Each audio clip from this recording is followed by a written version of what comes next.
चाहन्छु र यस कार्यक्रममा हाम्रा विभिन्न व्यक्तित्वहरू हुनुहुन्छ, केन्द्रीय सदस्यहरू हुनुहुन्छ, उहाँहरूको उपस्थितिलाई म यहाँ स्वागत गर्न चाहन्छु। त्यसको लागि केन्द्रीय सदस्य हुनुहुन्छ दीपक नेङ्गुले हुनुहुन्छ, उहाँलाई पनि म आजको उपस्थिति जनाइदिनु हुन अनुरोध गर्न चाहन्छु। त्यसै गरी केन्द्रीय सदस्य भीमराई हुनुहुन्छ, उहाँलाई पनि म हार्दिक अनुरोध गर्न चाहन्छु। त्यसै गरी उमेश थापा हुनुहुन्छ केन्द्रीय सदस्य, उहाँलाई पनि म अनुरोध गर्न चाहन्छु। त्यसै गरी दलवर्धन कामिज हुनुहुन्छ, उहाँलाई पनि अनुरोध गर्न चाहन्छु। त्यसै गरी जेन्टल लावती हुनुहुन्छ, उहाँलाई पनि म उहाँलाई पनि अनुरोध गर्न चाहन्छु। त्यसै गरी पदम अधिकारी हुनुहुन्छ, केन्द्रीय सदस्य हुनुहुन्छ, उहाँलाई पनि अनुरोध गर्न चाहन्छु। अनि सन्तोष मेहता हुनुहुन्छ, उहाँलाई पनि अनुरोध गर्न चाहन्छु। त्यस्तै गरेर सङ्घीय परिषदका सदस्य वीरेश थापा हुनुहुन्छ, उहाँलाई पनि अनुरोध गर्न। त्यसै गरी केन्द्रीय सदस्य तथा यस कार्यक्रमको प्रचार प्रसार विभाग प्रमुख सुनिता मलिक हुनुहुन्छ, उहाँलाई पनि म आफ्नो उपस्थिति जनाइदिन अनुरोध गर्न चाहन्छु। त्यसै गरी प्रदेश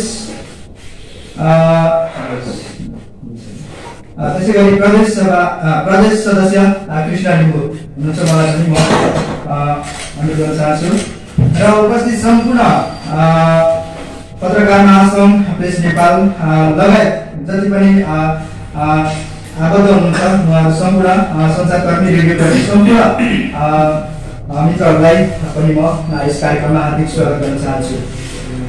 र आजको विशेष कार्यक्रम भनेकै हामी आगामी माघ 3 गते प्रधानमन्त्री केपी शर्मा ओलीको असंवैधानिक कदमका विरुद्ध हामी विशाल जनप्रदर्शन गर्न गइरहेका छौँ र त्यसै कार्यक्रमलाई लक्षित गरी हामी यहाँ उपस्थित भएका छौँ र यहाँलाई त्यो जानकारी गराउनका निम्ति चाहिँ यो प्रेस विज्ञप्ति जारी गरिएको छ। प्रेस विज्ञप्ति चाहिँ वाचन गरेर यहाँ सम्पूर्णको माझमा जानकारी गराइदिनका निम्ति म यस माघ 3 गतेको कार्यक्रमका प्रचार विभाग प्रमुख सुनिता मलिकज्यूलाई हार्दिक अनुरोध गर्न चाहन्छु।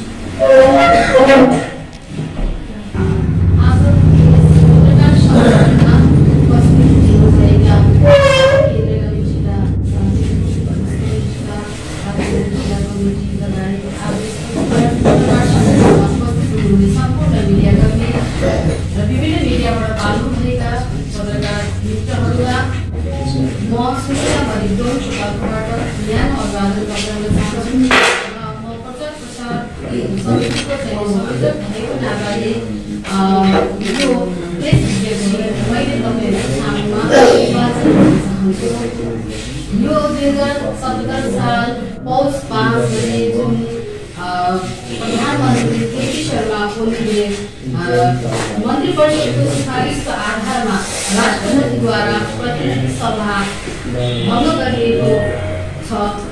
सरकारलाई संविधानले दिँदै गरेको अधिकार प्रयोग गरी प्रतिनिधि सभा भङ्ग गरिएको कार्य असंवैधानिक, अराजकतान्त्रिक र प्रतिगमनकारी कार्य हुन् भनेर हाम्रो पार्टीले 2017 पौष 27 गतेदेखि 2077 माघ 7 गतेसम्मको कार्यक्रमहरू तय गरिएको थियो र ती कार्यक्रम अनुसार 2077 पौष 27 गते विराट जनकपुरमा सम्पन्न भएको छ। 2077 पौष 29 गते पोखरा सुर्खेत र बिर्ता मोड 29 गते भोलि बिर्ता मोडमा हुँदैछ र यो अहिले हामीले पत्रकार सम्मेलन गरेर हाम्रो घरानमा पनि माघ 3 गते चाहिँ र विरोध सभा हुने जानकारी मैले यहाँबाट गराउन चाहन्छु। र 7 गते सबै जिल्लाका सदरमुकाम लगायत प्रमुख सहरहरूमा जनप्रदर्शन एवं विरोध सभा गर्ने निर्णय पार्टीले गरेको छ। त्यसकारणले अब मैले यो विज्ञप्ति तपाईँहरूमा म पढ्न गइरहेको छु। जनता समाजवादी पार्टी नेपाल प्रेस विज्ञप्ति मिति 2077 पौष 28 गते प्रधानमन्त्री केपी शर्मा ओलीको असंवैधानिक, प्रतिगामी, अलोकतान्त्रिक कदमले नेपाली आमाका हजारौं सपुतहरूको संघर्ष, त्याग र बलिदानबाट प्राप्त संघीय लोकतान्त्रिक गणतन्त्र नै खतरामा पर्ने सम्भावना देखा परेको छ। गत निर्वाचनमा स्थायी सरकारको नारा लगाएर झन्डै 2/3 नजिक आफ्नो प्रतिनिधि जिताउन सफल नेकपाले खड्गप्रसाद ओलीको नेतृत्वमा सहजतापूर्वक सरकार गठन गरेको भए पनि जनताको अभिमत नेपालको संविधान 2072 को व्यवस्था विरुद्धमा संविधानको धारा 76 को उपधारा 1 र 2 प्रयोग गर्दै प्रतिनिधि सभाको विघटन गर्ने सिफारिस गरी आगामी वैशाख 17 र 27 गते निर्वाचनको घोषणा गरिएको छ। विश्वले कोभिड-19 को महामारीले आक्रान्त भएको बेलामा कोभिड-19 बाट प्रभावित भएको जनताको स्वास्थ्य उपचार गर्नको साटो मुलुकलाई अनिश्चितताको भुमरीतिर धकेल्न असफल प्रयत्न गरिएको छ। संविधान निर्माणको बखत सरकारको स्थायित्वको सन्दर्भमा लामो छलफल भएको र 2046 सालपछि राजनैतिक अस्थिरताका कारण अल्प समयमा नै सरकार परिवर्तन हुने, मुलुक अस्थिरताको दिशातिर जाने जस्ता गतिविधिका कारणले सरकार गठन भएको 2 वर्षसम्म प्रधानमन्त्रीलाई अविश्वासको प्रस्ताव ल्याउन नसकिने र प्रधानमन्त्री निरङ्कुश नबनुन् भन्नका लागि संविधानको निर्माणको समयमा लामो छलफल र बहसपछि सरकार गठनको विकल्प हुँदाहुँदै प्रधानमन्त्रीले संसदको विघटन गर्न नसक्ने संवैधानिक व्यवस्था गरिएको छ। तर वर्तमान प्रधानमन्त्रीले आफ्नो पार्टी भित्रको द्वन्द्वलाई समाधान गर्न नसकेको र आफ्नो पार्टी भित्रको असमझदारीका कारण उत्तेजनामा प्रतिनिधि सभाको विघटन गरेका छन्। प्रतिनिधि सभाको विघटन संवैधानिक रूपमा असंवैधानिक, राजनैतिक रूपमा प्रतिगामी कदम भएको ठहर जसपा नेपालले गरेको छ। माओवादी विद्रोह 2062-63 को जनआन्दोलन, आदिवासी जनजाति आन्दोलन, मधेसी जनशिल्पी लगायतका उत्पीडित समुदायको आन्दोलनबाट प्राप्त भएको संघीयता, समानुपातिक, समावेशी, गणतन्त्र, धर्मनिरपेक्ष जस्ता व्यवस्थाहरू नै धरापमा पार्ने दिशातिर सरकार उद्यत देखिन्छ। प्रधानमन्त्रीको यस्तो प्रकारको असंवैधानिक प्रतिगमनकारी कदमका विरुद्धको संघीयता, गणतन्त्र, धर्मनिरपेक्षता, समानुपातिक समावेशीकरण जस्ता व्यवस्थाहरूको रक्षा गर्न आन्दोलनको अर्को विकल्प नभएकोले मुलुकभरि नै दोस्रो चरणको कार्यक्रम अन्तर्गत यही माघ 3 गते धरानको भानुचोकमा विरोध सभाको आयोजना गरिएको छ। उक्त विरोध सभालाई पार्टीका वरिष्ठ नेता अशोक राई, केन्द्रीय कार्यकारिणीका सदस्यहरू क्रमशः परशुराम थापौं, युवराज कार्की, रकम चेम्जो, परशुराम बस्नेत लगायतका शीर्ष नेताहरूले सम्बोधन गर्नुहुनेछ। उक्त विरोध सभालाई सफल पार्न तपाईँ पत्रकार मित्रहरूको महत्वपूर्ण भूमिका रहनेछ। साथै यो पत्रकार सम्मेलन मार्फत सम्पूर्ण न्यायप्रेमी दाजुभाइ तथा दिदीबहिनीहरूलाई विरोध सभामा सहभागी भई सबै प्रकारको सहयोग गरिदिनु हुन यो पत्रकार सम्मेलन मार्फत अनुरोध गरिन्छ। धन्यवाद। संविधान प्रचार प्रसार कमिटी मेन सहरहरूमा हाम्रो विरोध सभा भइरहेको छ। हिजो अस्ति भर्खर विराटनगरको, हिजो जनकपुर, वीरगञ्ज लगायतका देशहरूमा हो र 27-29 गते बिरटामोड, पोखरा लगायत सहरहरूमा हुँदैछ र 3 गते चाहिँ देशभरि 5वटा मुख्य सहरहरूमा, दराङ लगायत सहरहरूमा हुँदैछ। अन्यत्र हामीले यहाँ एउटा पहिला प्रेस पिरियड दिन्छ। कति चाहिँ अब सहभागी होला? अब यो हामीले चाहिँ कङ्ग्रेस एमालेहरू जस्तो शक्ति प्रदर्शन भन्ने ढङ्गले चाहिँ गरेका छैन। नेपालको चाहिँ समस्या के हो भने राजनीतिक समस्या, सडकमा मान्छे देखाएपछि शक्ति विरुद्ध त्यसलाई काउन्ट गर्ने कुरा त्यो राजनीतिक रूपले गलत संस्कार हो। त्यसलाई अलिकति राजनीतिक ढङ्गले त्यसलाई तोड्न पनि हामीले प्रयास गरिराखेका छौँ। सडकमा जमात देखाएका कारणले राजनीतिक शक्ति हो भन्ने काउन्ट गर्ने जुन परम्परा छ त्यसको अन्त्य हुनु जरुरी छ। हामीले त्यसलाई आफ्नो शक्तिको रूपमा होइन, प्रधानमन्त्रीले चालेको असंवैधानिक कदमका विरुद्धमा पब्लिक एवेरनेस वा 65-63 को आन्दोलन लगायतका विगतका आन्दोलनहरूले स्थापित गरेको लोकतान्त्रिक व्यवस्था, गणतान्त्रिक व्यवस्थाको रक्षा गर्नका निम्ति सबैलाई आह्वान गर्ने हिसाबले सबै लगभग केन्द्रीय नेताहरू नै आउने कुरा छ। त यहाँ चाहिँ अब बाबुराम भट्टराईको नाम देखिएको छैन किन? बाबुराम भट्टराईको त्यही दिने हुने 5 वटा छ। डाक्टर बाबुराम भट्टराईको कुरा सुन्नका निम्ति धरानी आउनुपर्छ भन्ने हुँदैन नि। डाक्टर बाबुराम भट्टराईको त विषयमा जहीँ बोले पनि तपाईँ सुन्नुहुन्छ नि। त्यसो हुनाले डाक्टर बाबुराम भट्टराई धरानमा आउँदा मात्रै उहाँको सुन्ने भन्ने हुँदैन। अनि यहाँ वरिष्ठ नेताहरू देखियो किन नहोला भन्ने त जिज्ञासा रहन्छ। ठिक छ, डाक्टर बाबुरामको पनि आउने कार्यक्रम जस्तो चाहिँ अलिक ढिलो।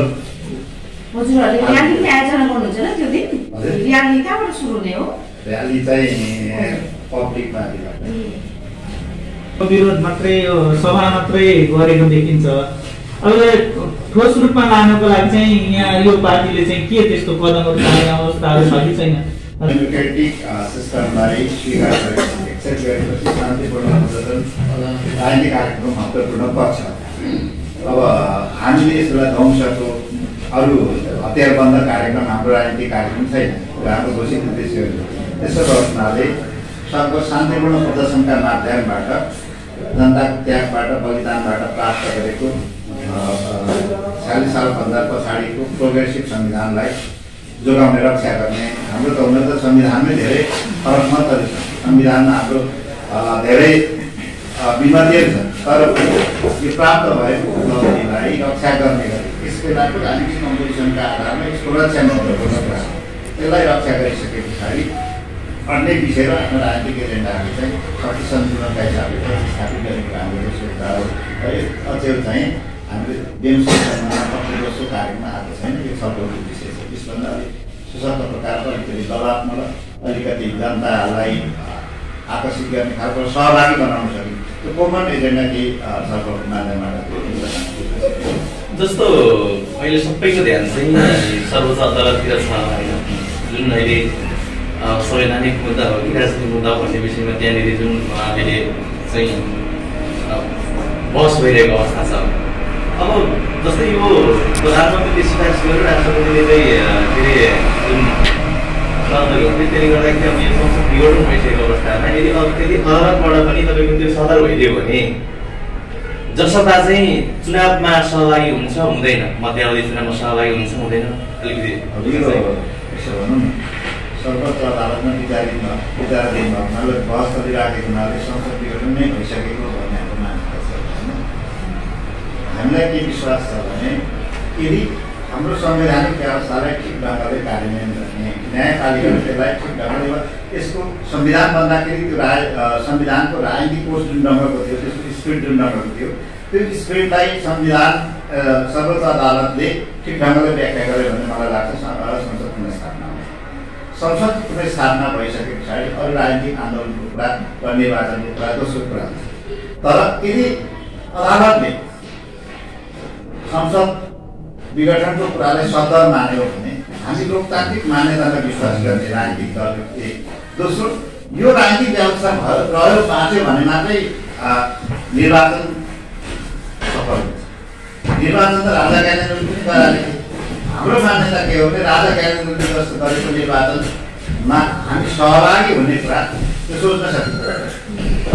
एउटा प्रक्रिया एउटा लोकतान्त्रिक निष्पक्ष निर्वाचनको पर्यावृत्ति भएको अवस्थामा जनता समाजवादी पार्टीले जनता विश्वास गर्छ निर्वाचनबाट भाग्ने, निर्वाचनमा सहभागी नहुने भन्ने हाम्रो राजनीतिक लाइन हो। तर निर्वाचनले निष्पक्ष हुने वातावरण त्यो विश्वास दिनुपर्यो, सरकारले त्यो गर्नुपर्यो। तर यस बेला सरकारका सहभागी मानिसहरूको गतिविधि निर्वाचन आयोगको पनि आफ्नो तीव्रता हेर्दाखेरि निष्पक्ष प्रकार सबै मानिसहरू निर्भयतापूर्वक सबै राजनीतिक दलहरूले यो निर्वाचनको निष्पक्षतामाथि प्रश्न नगर्ने वातावरण बन्दैन कि भन्ने हामीलाई लागिराखेको छ। त्यस कारणले निर्वाचनका बारेमा पनि हाम्रो केही क्वेसनहरू छन्। यदि स्वच्छ प्रकारको वातावरण नबनिकन निर्वाचन भयो भने राजा ज्ञानेन्द्र जस्तो गर्ने निर्वाचनमा सहभागी हुने कुरै आउँदैन। कुनै पनि राजनीतिक दल, हाम्रो मात्र होइन कुनै पनि राजनीतिक दल त्यस्तो निर्वाचनमा सहभागी हुन्छ। पार्टी चाहिँ एउटा अर्को गाह्रो छ।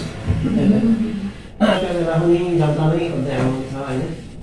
अहिले केपी ओलीले एउटा प्रक्रियामा जानुभयो, अहिले नि केही पारा जनता नै आउनु भएको छ र तपाईँहरूले यो चुनावको बेला संसदको या स्थानीय निर्वाचन जहाँ पनि राम्रो क्यान्डिडेट नपठाएर हो कि किन समय जनता मात्रै खोज्नुहुन्छ? तपाईँहरूले जनताको निर्वाचित गरेर प्रतिनिधिले चाहिँ यो समस्याहरूलाई हल गर्न सक्दैन र जनतामा सांसदहरू हुनुहुन्छ होइन सांसदहरूको भूमिका चाहिँ के भइरहेको छ भूमिका त्यतिकै केपी ओलीज्यूले राजनीतिज्यूले जे गर्नु त्यही हुने हो कि अलावासको मुख पाक्ने हो भने सांसद किन बनाउनु पर्यो होला उहाँको भूमिका के व्यक्तिगत कुरा गर्ने हो भने पार्लियामेन्ट सरकारको न्यायिक निकायको माननीयहरूलाई नेपालको सन्दर्भमा सांसदहरूलाई विधायक नीति निर्माताको हाम्रा माननीयहरूलाई चाहिँ ढुलङ्गे पुल ल्याउने कलभर्ट ल्याउने व्यक्तिगत कारणले माननीयहरूले आफ्नो विधायकी भूमिकालाई बिर्सेका छन् माननीयहरू आफ्नो विधायकी भूमिकालाई भन्दा पनि कता ढुलङ्गे पुल उद्घाटन गर्ने कता धारा गर्ने पानी आउन आएको धारा चाहिँ टुटी खोल्ने किरा दिशातिर उत्तर लगाउनेले माननीयहरूले त्यसलाई ख्यालै छैन म विधायक हुँ नीति निर्माता हुँ भन्ने कुरामा हाम्रा माननीयहरूको ध्यान कम गर्छ अब राजनीतिक दलहरूले जनता खोज्ने कुरा त स्वाभाविक भयो जनताले राजनीति बनाउने कुरा भएन अन्तिम त गएर जनताबाटै अनुमोदित राजनीतिक दल हुने भएको हुनाले पार्टी प्रतिनिधि भएको हुनाले हामी जनतामा जाने कुरालाई अस्वाभाविक मान्नुहुन्न त्यसमा पनि हामीले आवधिक निर्वाचन बालिक मताधिकार मानव अधिकार जस्तो विषयहरूलाई स्वीकार गरेको हुनाले आवधिक निर्वाचनको समयमा जनताको पक्षमा जाने आफ्ना एजेन्डाहरूले जनतामा पुर्याउने त्यो जनताबाट अनुमोदित भएर एउटा सर्वस्वीकार्य प्रकारको राजनीतिक दल बनाउने प्रयत्न त राजनीतिक दलको स्वाभाविक गतिविधि त्यसलाई कसैले पनि अन्यथा खानु तर जहाँसम्म मानवीयहरूको प्रश्न छ माननीयहरू कतिपय माननीयहरू चाहिँ आफ्नो स्वविवेकी अधिकार संविधानको व्यवस्था कानुनको निर्माण जस्ता विषयहरूलाई ध्यानमा दिइकन आदेशको भरमा चल्ने भएको हुनाले माननीयहरूको स्वतन्त्र भूमिकाप्रति विधायकी भूमिकाप्रति तपाईँले भन्दा आफ्ना राजनीतिक दलहरूभित्र चर्को प्रश्न छ अब नेकपाका माननीयहरूको कुरा गर्ने हो भने त आदि माननीयहरूलाई आफ्नै दलका माननीयहरूले पार्लियामेन्टलाई पनि कङ्गो बनाएको पार्लियामेन्टको महत्त्व नबुझेको जस्ता आरोपहरू सबै पत्रकार साथीहरूले आफ्नै पार्टीका मानिसहरूले राखेका छन् नि त्यसो भएको हुनाले माननीयहरूको भूमिका उनीहरूलाई जेका निम्ति पठाइयो सांसदहरूको भूमिका उनीहरूले जेका निम्ति पार्लियामेन्टमा पठाइयो त्यो अदा गरिरहेको अवस्था भयो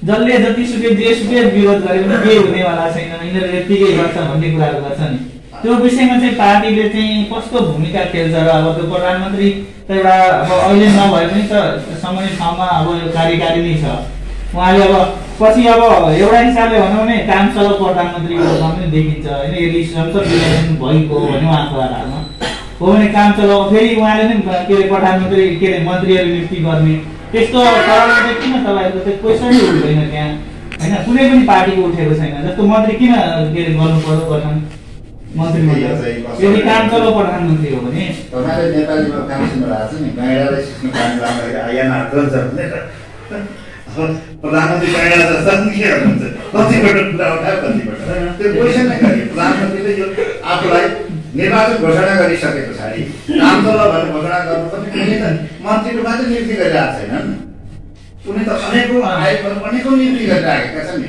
राजनीतिमा पनि मान्छेले सबै कुरा गरे पनि एउटा नैतिक जिम्मेदारी कुरा बाँकी राख्नुपर्छ के आजको प्रधानमन्त्रीमा त्यो नैतिक जिम्मेदारीको प्रश्न पनि समाप्त गर्नुपर्छ त्यसो भएको यी प्रधानमन्त्री के गर्छन् भन्ने कुरा कुनै ग्यारेन्टी छ अब उनका माउथपिसहरू के भनिरहेका छन् भने अब प्रतिनिधि सभा होइन प्रदेश सभा पनि विघटन गर्नुपर्छ संहिता पनि खारिज गर्नुपर्छ यदि यस्तो हुने हो भने यो प्रधानमन्त्रीको गतिविधि र उनका माउथपिसहरूले जे बोलिरहेका छन् के दिशातिर राजनीति गइरहेको छ भने प्रदेश सभा पनि संहिता पनि समाप्त गर्ने दिशातिर प्रधानमन्त्रीको कदम उद्धत छ त्यसो भएको विरोध सभाहरू आयोजना गर्नुपर्ने हाम्रो बाध्यता